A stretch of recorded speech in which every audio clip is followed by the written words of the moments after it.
Let me tell you about a man who was born into poverty so deep that most people would have given up before they even started.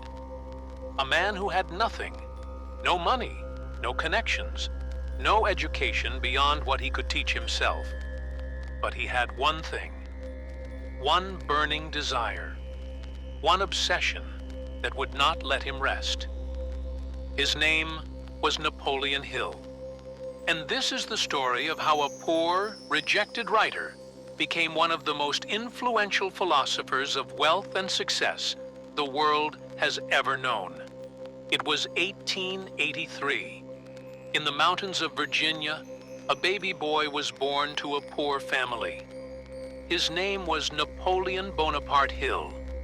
His parents named him after the great general, as if they were betting their hopes on that powerful name. But hope was all they had. His family had nothing else. His father was a teacher. His mother was a homemaker. But poverty was the real teacher in that house. Poverty was what shaped young Napoleon. He grew up watching his parents struggle, watching them work hard every single day, and still have almost nothing to show for it.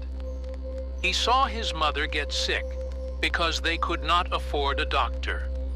He saw his father's back bent from work, from the burden of trying to provide for a family with almost no resources.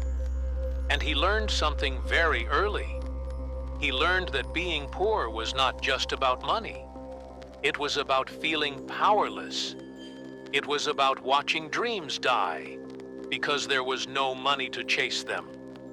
By the time Napoleon was a teenager, he knew he wanted something different. He wanted to understand success. He wanted to know why some people had money and others did not. He wanted to know the secret that separated the rich from the poor.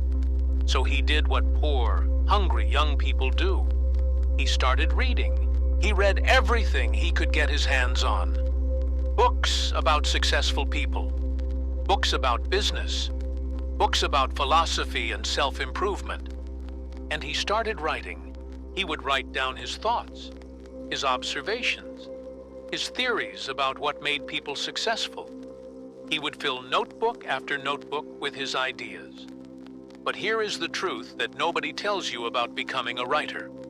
Writing alone does not make you a writer. Wanting to be published does not get you published. Napoleon submitted his writing everywhere, to newspapers, to magazines, to publishers, and he was rejected. Again and again and again.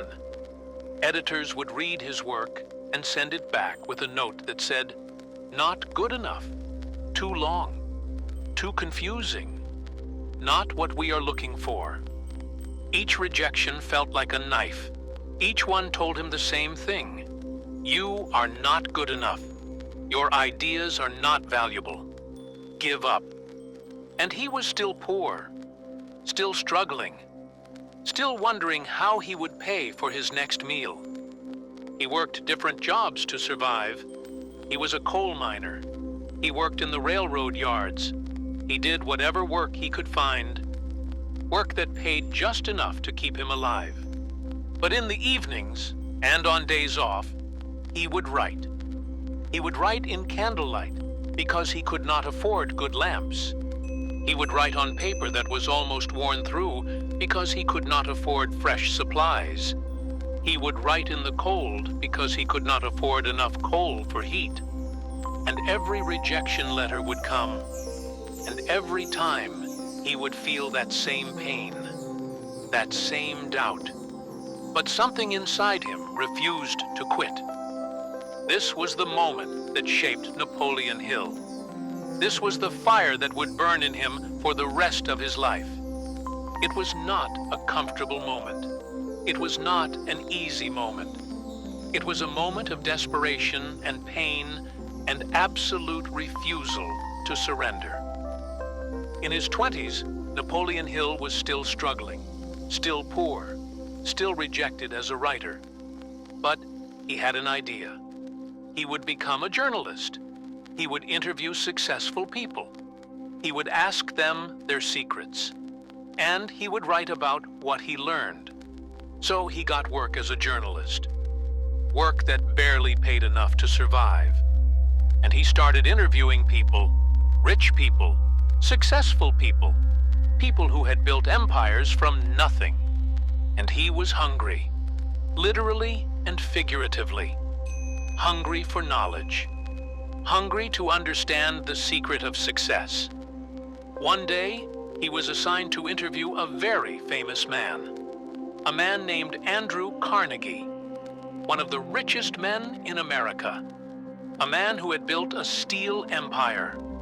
Napoleon was nervous. He was poor, he was unknown, he was still struggling, and he was about to interview one of the most powerful men in the world. But he went anyway, and in that interview, something happened that changed everything. Andrew Carnegie listened to this poor young man, this struggling writer, this hungry journalist who had so many questions about success. And instead of dismissing him, Carnegie saw something. He saw hunger. He saw determination. He saw someone who refused to quit, despite everything being against him. Carnegie asked Napoleon a question. He asked, "Are you willing to spend 20 years of your life interviewing the most successful people in America?" Asking T. We have come to the end of today's talk. But before you close this screen and go back to the noise of the world, let this old man ask one small thing from you. If these words touched even a corner of your heart, if even one sentence made you feel you are not alone, then do two small things for me. First, press that red button below and subscribe. It costs you nothing, but it tells me my voice reached one more soul before I leave this world. Second, touch the like button once, just once. It helps this message travel to someone else who is sitting in the dark tonight, searching for light. And if you really want to make this old man smile, write one line in the comment box. Anything. Even just, "I am listening." Because when I read that, I will know the fire has been passed on. Thank you, my child. Go now and become the person you were born to be. I will be here tomorrow night, same time, waiting for you. Subscribe so the elder's voice never dies. Like so someone else finds light tonight. Comment one word, listening.